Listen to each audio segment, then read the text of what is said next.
everybody? I am Zach O'Neill. I am the Sumiton COG Young Adult Pastor. And today we are going to be starting a new thing. It's a podcast, and it is going to be called More. Basically, what we are going to be doing, we're just going to dive more into what the Lord has placed in my heart of what we have to speak about. And this is my co-host, Carson. Hey, I'm Carson Sargent. I'm honored to be here. I'm glad you asked me to do this. I am not a pastor. I hope I have something good to say or have input, but I'm grateful just to listen to what you have to say as well, and the Word of God. So, amen to that. So basically what we're going to be talking about is going to be found in John chapter 13. The reason why I picked this is because the Lord really put it in my heart, man, that we as a group just need to serve and actually learn how to serve and what does it mean to serve. And basically what we find out through John chapter 13, just a summary, is that we serve because Jesus loved us. And he set the best example of what it truly means to be a disciple. right. Just kind of walk us into what's going on in the scene, like set the scene. Yeah. And then we'll go off from there. Yeah. So basically at the beginning of John chapter 13, there is the Passover celebration, which basically was a time where God's people was enslaved in Egypt. And God talks to Moses, and Moses goes to Pharaoh, right? Mm-hmm. And there was these 10 plagues. On the 10th plague was a plague of the firstborn son. And which also something crazy to think about. I didn't even think about it. But at that time, the enemy was trying to take out a generation of men at this point in time in Exodus. In the same way today, there is a attack of the enemy still trying to take out a generation of boys and of young men. And I believe, that the devil is still at work, and he still basically does the same thing every single time. Right. But yeah, so they're going over that. God tells Moses he needs to tell his people to, go sacrifice a lamb, a spotless lamb, not just any lamb, but it had to be spotless. And what they was going to do was get a branch and put the blood of the lamb on the door. And once they got done putting the blood on the door, it was a symbol of cross. The cool thing about that is this, that everything ultimately leads back to Jesus. It leads back to the cross, right? Right. So the sacrifice of the lamb, Jesus, after this chapter of him washing the disciples' feet, he's going to go into communion. And basically what he's saying is, again, like this lamb that you sacrifice, that you've been celebrating for all these years, like this is going to be me now. This is going to be my flesh that was sacrificed. And this wine that you drink as a remembrance of the blood on the door, guess what? This is going to be my blood that was shed for you. And this is the environment they're at. This is where it was kind of taking place. Mm-hmm. I think as you were talking tonight, I think there's so many things to pick out of this chapter and the story. And I think one of the biggest parts is he sets an example for what we as men and as women followers of Christ are supposed to do, which is serving one another. And one of the most, the biggest acts of humility that Jesus could do, you talked tonight about power. And what do you do if you're the most powerful in a room? How do you act?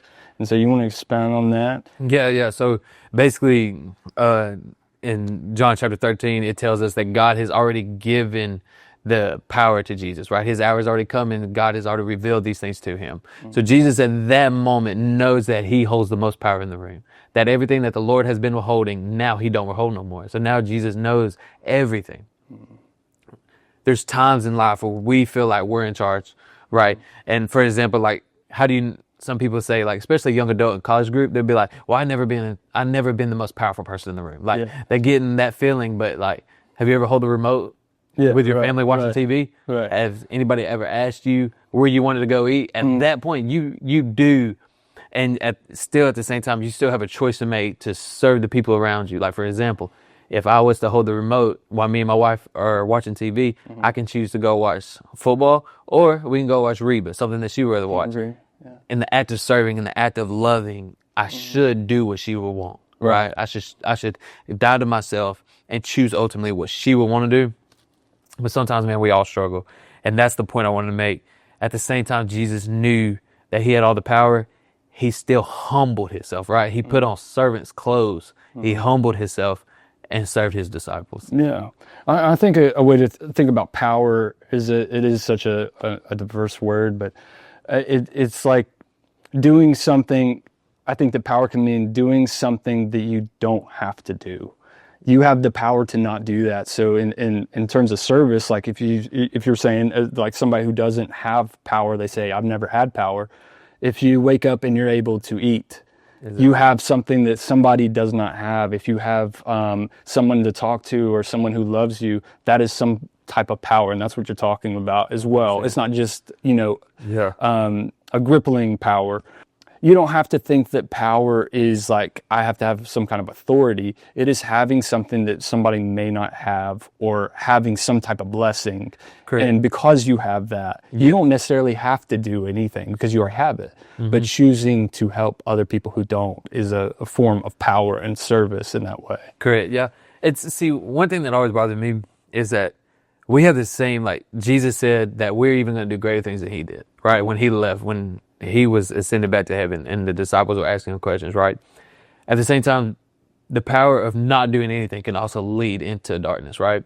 Like when Adam and Eve were in the garden, mm-hmm. You remember the serpent comes to Eve. Mm-hmm. I'm telling you right now, if me and my wife are sitting together and there's a snake talking to her, mm-hmm. by my job, it's my job to do something about it, right? I think the act of even in the Garden of Eden, when Adam chose not to do anything and just let the devil sit there and tempt his wife or his helpmate, I believe that was just as big of a sin too. So I believe now that you have the power of serving, and the power comes from the love, right? Like I said to you earlier, or in the message earlier, that only way we know how to love is because God first loved us, right? Right. And by the overflowing of his love, now we know truly how to love others. And that's where our power comes from. And I think Jesus revealed that. I think something got revealed to Jesus that he ultimately knew that. But I think it's cool that like the 24 hours before he died, before he was going to be crucified and put on the cross, he chose to love his disciples, right? He chose to act of service. He could have done anything. He could have done another miracle. He could have preached another sermon. He could have healed somebody else. He could have did another sign, but he didn't. What he chose to do, he chose to love his people. And in the same way, that's what we have to do. So like I said, Jesus, he put on servant's clothes. Mm-hmm.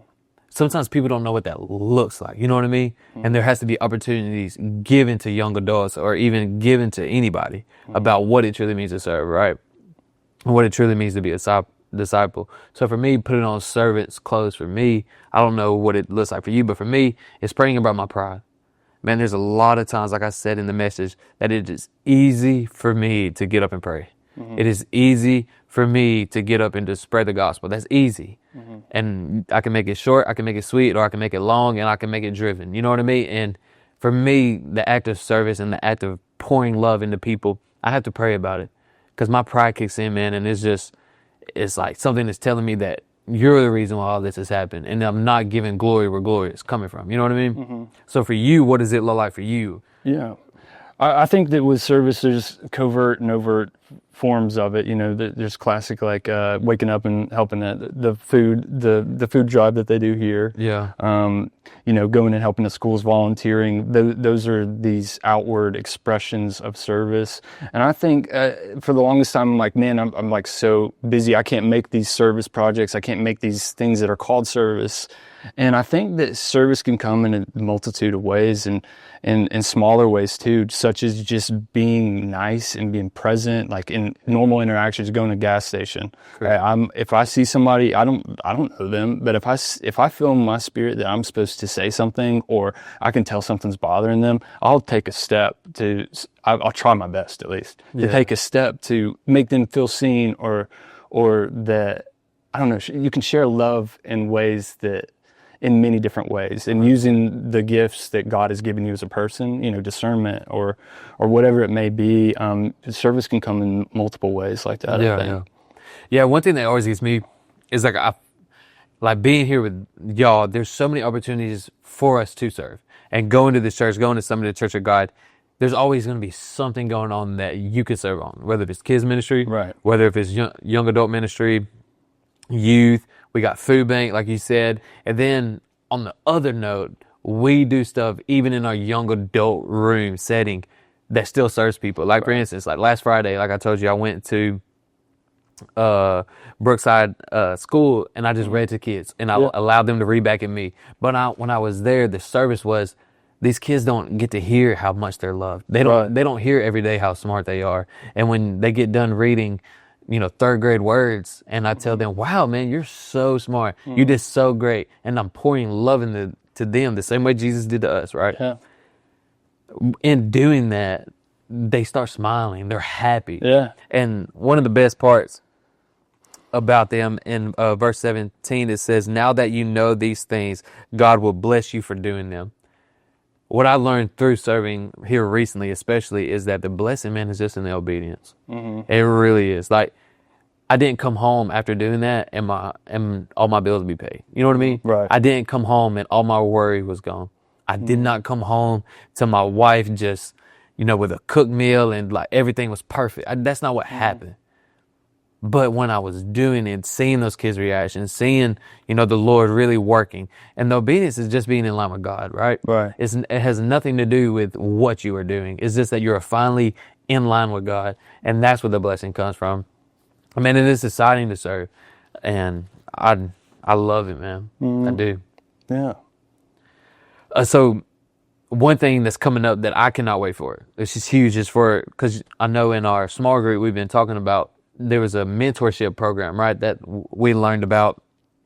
We're going to end up doing a mentor small group, not small group, but thing where we go to this school and we're going to get a bunch of kids, like young men, like ages from like 8 to 12, and we're just going to be mentors for them, man. Yeah, Like awesome. yes, dude. But like doing this stuff, it humbles you. You know what I mean? It truly does. What are ways that you're excited about serving?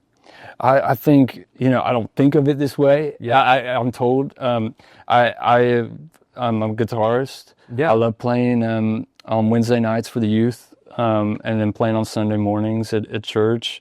I spent many years just being a bedroom guitarist, and I was like, man, I love doing this, but I wasn't really using it for anything that honors or glorifies God. And since being asked to do that here, like it's just, I don't know, it's changed the way that I view the gift that I feel like I've been given, where I'm like, okay, this can be used to talk and sing about God, and I think that God speaks through music. I really do. And like when you get into into the presence and in a good worship service, I don't know, to even humbly say that I was even a little percent of helping that is something that I love. And I love mentoring the kids and doing a small group with the middle school boys. Yeah. I didn't think I would like that. I'm not great with kids, but you really can. And I know with this service project that you're talking about, like you really can learn something from these kids too, and just seeing humanity in a different way than maybe you were brought up or raised is a blessing in itself too. 100%. No, and see, the part of serving, like I said, it all generates from love, right? One thing that I realize is love is an action, right? Something has to take place, right? If I just, like for instance, if I go home and I tell my wife, man, hey, I love you, but I go and I sit down on the couch and she never gets the action of my love, right? She never gets the process of me loving her. There's nothing going on to show that I love her. Man, love is an action. One thing that I was telling Lexi, my wife, the other day, I was like, I love you. I love my son Beckett. I love y'all. And my dog, I love him, but he don't love me. You know what I mean? There's a difference in there, right? My dog loves me because I feed him, I bathe him, I give him water. When he wants a steak, I give him a steak every single time I eat one, and that's why I love me. But if you was to come to my house and do the exact same thing, I want that treatment. If I come over, yeah. No, you would. You would 100%. I would definitely cook for you. But what I'm saying is, if something happens to me and you come in the house with a ribeye, he ain't gonna worry about me. He's gonna go with you, right? It's transactional. Correct. Love is not transactional. Correct. Exactly. Right. And in the same way, that's what Jesus is doing for us. Right. And one good thing about this is when Jesus is talking, he says right here, he says he will love his disciple in his ministry on earth, and he will love them to the very end. One thing is that you got to remember, the ending has not happened, right? Jesus has not yet came back. So if we are still in line with what it means to be a disciple, which is following him, going and following him, Right. if we're still in line with that, Jesus is still pouring his love on us, right? And that right there, it means that we still have to be serving others, right? Right. And that's what I love about it. Let's talk about this. When Jesus came to Peter, Peter said, "Lord, are you going to wash my feet?" Let's talk about that right there. Because I know we talked, there was a joke in that of just the characteristics of Peter and sometimes how he likes to respond to things. And it's funny to me, right? Right. Because Jesus could be doing this amazing outpour, especially like during service or something like that. And still people today will question and say, Jesus, are you really pouring your love out on me? And I wonder about that, dude. Like, why do you think that people question that? I think the way that we view God or Jesus, as much as we read in the Word, we don't see that from the world. And it's hard to, the things that we put a schema in our head about is we tried to place Jesus in what we experience from other people. And that love that we hear about and read about in the Word and we felt from the presence of God does not match that. And so it's hard. Over time, it's hard to fully, and then shame comes into play too. You're like, I'm not deserving of this. Yeah. I don't deserve this love, or maybe I've never been shown this love before. Like, how could he do this for me? Correct. But yeah. And I think when even the reply of Jesus, like when he said, you don't understand now what I am doing, but someday you will. It's someday, I believe, when that someday comes for people, right? You do start to realize 3 years ago, 3 months ago, 3 weeks ago, 3 seconds ago, what Jesus was doing at that time. Right. But in the same way, like Peter would not have understood if Jesus told him, like, I'm doing this because I love you and I'm going to serve you and I have to, because in order for me to go to the cross, this has got to take place. Right. And like I said in the message, his goal was not necessarily to die for us, right? His goal was to die for us. But the reason why he's doing it is basically because the Lord told him to. Right. And that was, I don't know, when I read about it and I was studying, and I saw that he says, you don't understand now. Yeah. Man, you know how many times I've been somewhere where I just don't understand now?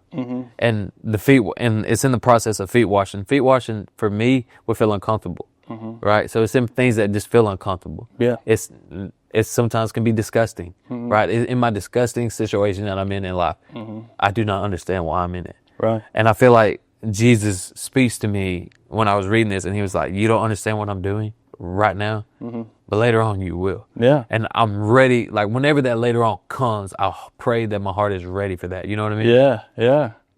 And it's very consistent. I mean, that message itself is consistent throughout the Word, you know, and in Habakkuk as well, as it's like, you don't know what's going on right now, but I promise you, you will. Yes. I believe that the Lord is faithful. You know what I mean? Yeah.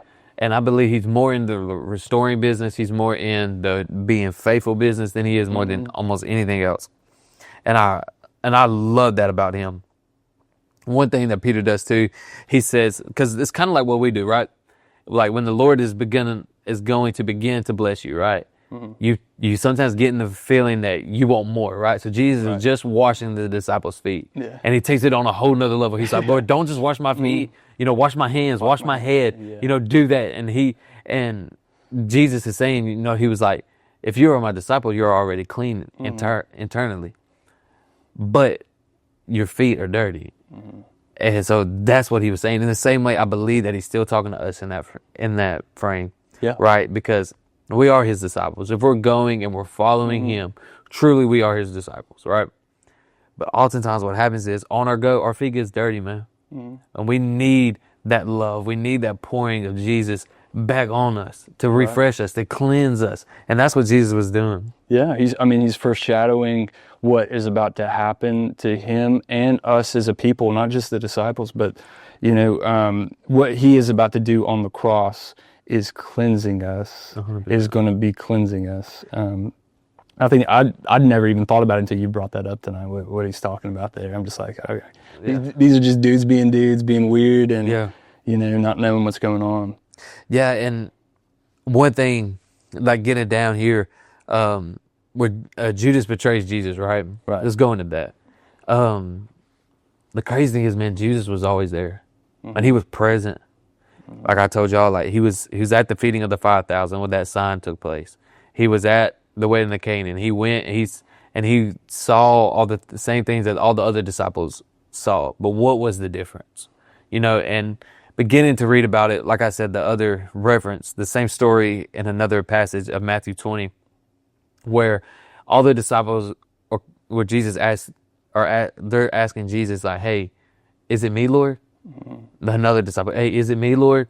When it gets to Judas, Judas replied, is it me, Rabbi? Is it me, teacher? And the thing that scares me the most, man, especially inside the church, because people go, like, especially if they're bored, especially if they got nothing else going on, they're going to go. They're just being around good people rubs off, right? Right. But you can be around people, and you can be around the ministry all your life and not know Jesus is Lord, right? And the same way as Judas. And it scares me being somebody who's over a flock of sheep and think that one of them just don't know the Lord, but they're there. And you tend, I believe sometimes even the church tends to forget about that, right? Like, oh, hey, no, Zach, he was at food bank. He came to Sunday service, and hey, he participates in the young adult classes, and I heard he serves on Wednesday night as well. He's doing great, but in that dude's heart, man, he don't know the Lord as Lord, and he's doomed. You know what I mean? Right.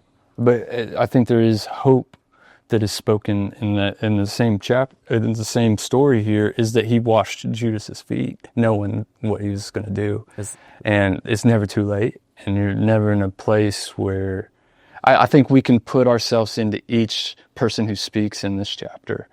Some of us are Peter, some of us are Judas. I think a lot of us are Judas. And I think one thing that stuck out to me when you were reading through this is how the disciples are speaking when he says that someone's going to betray me. It's almost like they're like, couldn't be me. Who is it? Couldn't be me. And I think a lot of us are that way. We're like, no, I'm doing the right things. I'm going to church. I'm going to the food bank, whatever it is. Like, but do we know Jesus? And that's all that matters. Exactly. And you know him as Lord. That's another thing. Like people, there's a story of the sons of 70, I think it's called. And they're trying to cast out a demon out of somebody, right? And when they're doing that, they're praying. And when they pray, they said to the guy that Paul claimed to be Jesus, right? So they're not even casting out a demon in Jesus' name. They're casting them out in somebody else's name to try to get to Jesus, right? And so they're doing without the power. And what I would say to that is like, sometimes we only know Jesus off what we heard, what we experience in life, that you really don't even know who Jesus is. You're just basing him off of what you heard and what you think he is, or even really what you read about. And that's not really how you get to know Jesus as Lord. And like you said, I believe that we all can look in the eyes of all the disciples who are there, right? And like you said, some of us are Peter, some of us are Judas. I think some of us are John, right? Even the person writing it, he's John's one of John's famous quotes is this. He said, the disciple whom Jesus loved, right? Which I think is hilarious.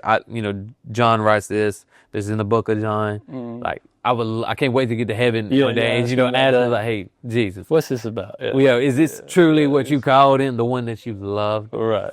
But, who are we to say that he didn't?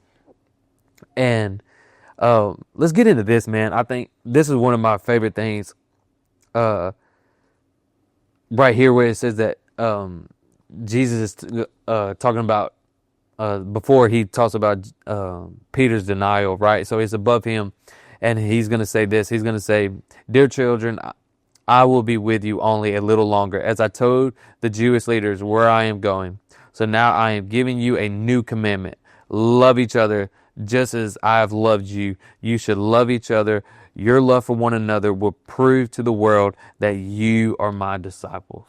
And I know I ended with that, but in this whole process that we're in, where I feel like the Lord has spoke to me, is creating discipleships in the people, right? So a lot of people do things to try to look like a disciple. They play worship music really loud. Every now and then they're going to say a little prayer, right? They're going to want to, dive into the word for a season of their life. They're going to go to small groups and buy a new devotional book, right? That's what Right. people do to try to look like a disciple. But Jesus just gave you the best reason, the best way to look like a disciple or to be a disciple. Right, right. And that is to love each other. And, like I was thinking, like I said up there, it's, you sit there and you hear the disciples heard that Jesus said that he's going to write a new commandment. They got excited, right? Because their whole life, all they've been doing is reading the Torah, studying it, knowing all these commandments of what we can do and what we can't do. So they're excited about it. It's okay, good. Jesus is going to finally make sense of all this. He's going to write down something, this new commandment. And he starts off and he says, love each other. He says, love each other just as I have loved you. The difference of that is that, like, in Leviticus 19, like I was telling you about, that it tells all about loving one another. That is a commandment. That the Bible, underneath the greatest commandment, right?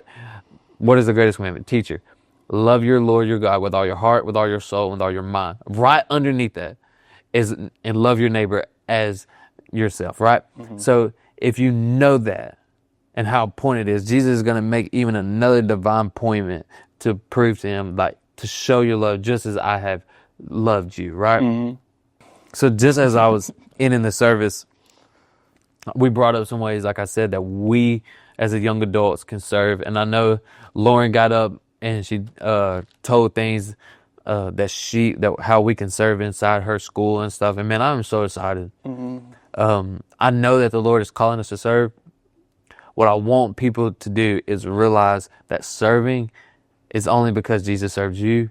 And also and the main reason why we serve is because right here it says that it is a new commandment that Jesus has given us. And I believe that, dude. Yeah. And I've realized now that how important serving people is. Yeah. And that there is a need for it, man. There is people out here every single day that needs a disciple to come to them and just pour their heart out in them and show them the love of Christ. Like, not everybody wants to hear a sermon, man. Right. Not everybody wants to be prayed for. But everybody needs to be loved. Right. And that's my biggest thing. Yeah. I think, the best way to get people who are non-believers or who don't understand it is to actually show what it means to you. And I think that if anyone's wondering how you can serve, the first thing you do is recognize what Jesus has done for you, know who he is, and then carry it as he's called us to do. And I think a lot more people in this generation are getting hungrier and hungrier for that, because you'll look everywhere for that and you won't find it. Exactly. And I think that the first part of service is carrying that light a little bit to others and letting them see that that's real. Living a good life, not just talking the talk like we were talking about, is carrying that light. Yes. So one thing that Jesus did do is he humbled himself, right? He went and he put on servant's clothes, and then he went and he served the kingdom. His disciples, and he poured his love on his disciples in that moment. I believe that more people need to do the same thing, right? I believe that some people feel like they're too empowered, or they're too good, or they're not capable of serving somebody else, because in their mind, people should be serving them. And it's just not true, man. If you want to be a true disciple of Jesus, you do serve. You do show love. And the best way to show love is doing exactly what Jesus did, and that is washing people's feet. That is basically the worst job, right? Like I said in the sermon, like, these guys had grown men feet. Right. They only walked around barefooted or in sandals. Like, it was the nastiest thing to do. Jesus still got down and did it. Yeah. And I believe that's the exact same thing that we should be doing, especially as we're serving the kingdom. So why do you think that people don't serve, or reasons why people would choose not to serve? Or why does it seem like it's hard for people to grasp or do? Yeah, I think depending on the task, for instance, food bank, just because it's something we recently just did, you're going to have to pray for people. If they want you to pray, you're going to have to pray. You're going to have to speak life into people. And some people, it just don't come naturally, right? It's uncomfortable. It's hard. It's awkward. You don't know these people. And then other reasons I feel like is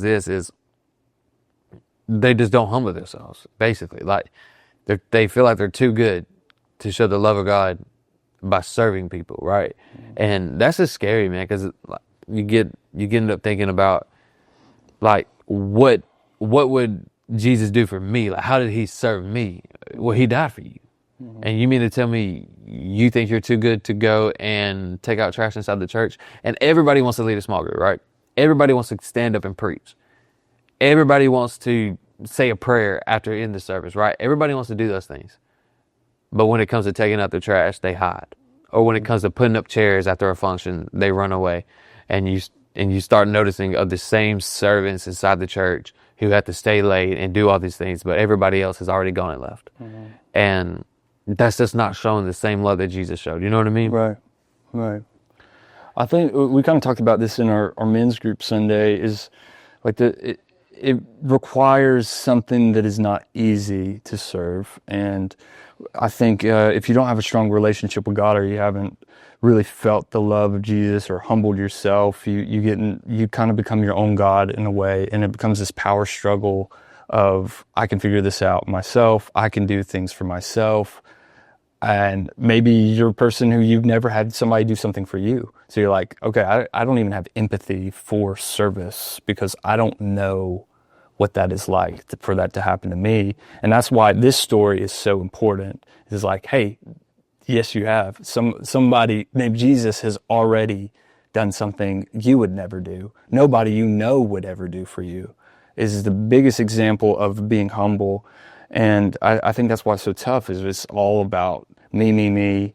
And this requires you to say, you know what? I don't know. I am not great. There's only been one great. And once you understand that, I think it becomes easier. And it's like a habit. Once you start doing it, I shouldn't say this. I wish that the part of the Lord will bless you if you serve. Sometimes I wish that it wasn't there, because I don't think that should be even on your mind when you're serving somebody.